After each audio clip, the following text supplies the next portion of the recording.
আমরা 10 দফা ইশতেহার দিয়েছি, জয় পরাজয় কোনো ফ্যাক্টর নয়। সেই 10 দফা বাস্তবায়ন করবার জন্য আমাদের কাজ চলমান থাকবে। সাধারণ শিক্ষার্থীদের পাশে আমাদের অবস্থান দৃঢ় থাকবে। এখন আমাদের লড়াই হচ্ছে একটা অদৃশ্য শক্তির বিরুদ্ধে, যে অদৃশ্য শক্তি বারবার সবাইকে বিভ্রান্ত করছে। তার জন্য বিশ্ববিদ্যালয় প্রশাসন এবং নির্বাচন কমিশন দিতে না পারে, তাহলে এই 2025 সালের ডাকসু নির্বাচনকে নিয়েও পুনর্বিবেচনা করার সুযোগ অবশ্যই আছে এবং সেটা আমরা আদায় করব। সুতরাং পরাজিত স্পোর্টে কোনো আমাদের কাছে নেই, কারণ সবকিছু চুকিয়ে যায়নি, অনেক কিছুই বাকি আছে। আর আমাদের জন্য আলটিমেটলি জয় পরাজয় বলতে কোনো ডেস্টিনেশন নেই। আমরা পরিস্থিতি মোকাবেলা করার জন্য বড় হয়েছি। এবার অনুতাপ হবে কিনা যে বিশ্ববিদ্যালয়ের শিক্ষার্থীদের দেখেন, আমরা যে অসম লড়াই করেছি, আমাদের সেই অসম লড়াই কিন্তু আমাদের পারিবারিক সদস্যদের বিরুদ্ধে, আমাদের যে পারিবারিক সদস্যরা তারাও কিন্তু একটা সময় বিরক্ত হয়েছে। তো সুতরাং হচ্ছে যে আমাদের কাজের মধ্য দিয়ে কে উপভোগ করবে, কে বিরক্ত হবে, সেটার দিকে মানুষের মানে আলটিমেটলি হচ্ছে যে খুব সাময়িক আনন্দের, মানুষ আনন্দ পাবে কিন্তু আমাকে প্রশংসা করবে, এই চিন্তা করে আমরা কাজ করি না। আমরা চিন্তা করি পরিস্থিতি আমাদের কাছ থেকে কি চায়, সেটা নির্ভর করে আমরা সামনে এগিয়ে যাই। সুতরাং এতকাল পর্যন্ত এই বিশ্ববিদ্যালয়ের মাটি দিয়ে ভালো কাজ প্রতিষ্ঠিত করার কিংবা শিক্ষাঙ্গনকে প্রপারলি শিক্ষা প্রতিষ্ঠানে রূপান্তরিত করার পরিবেশ ছিল না। সেটা পরিবেশ ফিরিয়ে আনবার জন্য হাসিনার পতন প্রয়োজন ছিল।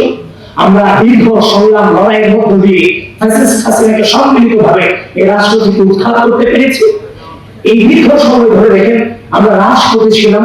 5 আগস্ট পূর্ববর্তী সময়ে সেরা সাধারণ শিক্ষার্থীদের সাথে আমরা মিশতে পারিনি ফ্যাসিস্ট হাসিনার কারণে, এবং 5 আগস্ট পরবর্তী সময়ে একটা অদৃশ্য শক্তি রাজনীতির বিরুদ্ধে রাজনীতি করে আমাদেরকে সাধারণ শিক্ষার্থীদের কাছ থেকে দূরে রাখার অপচেষ্টা চালিয়েছিল।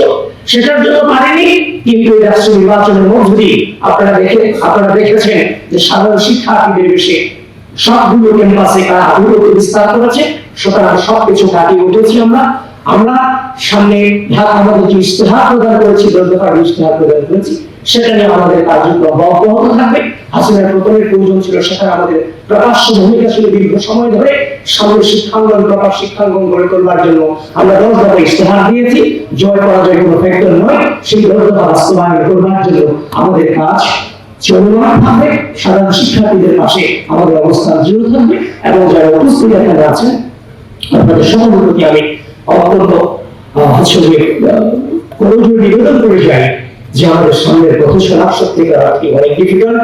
আমরা আগে লড়েছি একটি প্রকাশ্য ফ্যাসিস্টের বিরুদ্ধে, এখন আমাদের লড়াই হচ্ছে একটা অদৃশ্য শক্তির বিরুদ্ধে, যে অদৃশ্য শক্তি বারবার সবাইকে বিভ্রান্ত করছে। আমাদেরকে নিয়ে নানান ধরনের ন্যারেটিভ সাজাচ্ছে।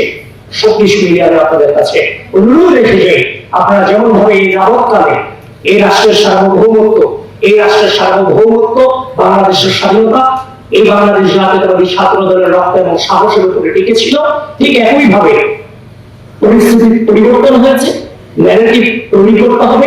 একই ভাবে যখন আপনারা মাঠে ছিলেন, একই ভাবে অনলাইনেও আপনাদের কণ্ঠস্বর জারি রাখতে হবে।